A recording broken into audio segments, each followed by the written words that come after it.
मीर चाकर और दीगर बलोच सरदारों ने मुगल बादशाह हुमायूं को तख्त दिल्ली पर दोबारा कब्जे करने और सूरी फौज को शिकस्त देने में मदद की। हुमायूं ने तख्त पर दोबारा कब्जा करने के बाद मीर चाकर खान रिंद को सतगड़ा और इर्द गिर्द का इलाका तोहफे में दिया।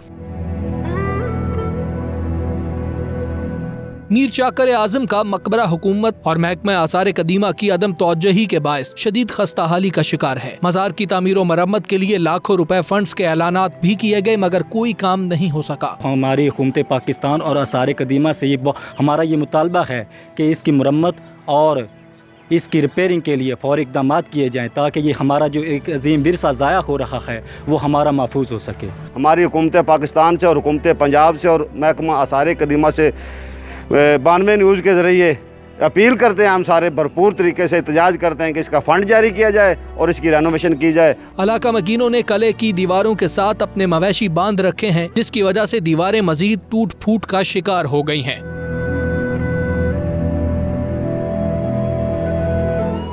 मीर चाकर रिंद जो कि एक अजीम बलोच रहनुमा थे और उनका मज़ार एक कीमती विरसा है और इस विरसे को बचाने के लिए हुकूमत की तरफ से मुनासिब इक़दाम करने की ज़रूरत है। कैमरामैन इमरान खुशी के साथ मलक खुर्रम शहजाद, 92 न्यूज़, रीना लाखोर।